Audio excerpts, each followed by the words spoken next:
In Bloomington, just before dawn, some residents heard strange noises as a nearby church collapsed. The roof at Reconcile Church started showing signs of danger around 9 Wednesday night, but around 5:30 in the morning Thursday today is when city officials say that roof caved in. Public Works crews were on site overnight to monitor the damage.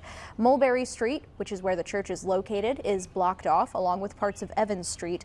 Church congregant Marcia Huffman says she's devastated to see this and that the building had a roof leak before, but the collapse shocked everyone. She also says the church is home to a food pantry and other community service events.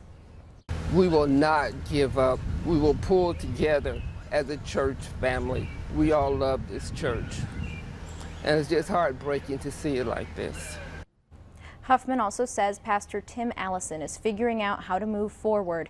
We did reach out to him for comment, but have not heard back. Now, we also reached out to the Bloomington Fire Department, who did not give us any details on what caused that collapse.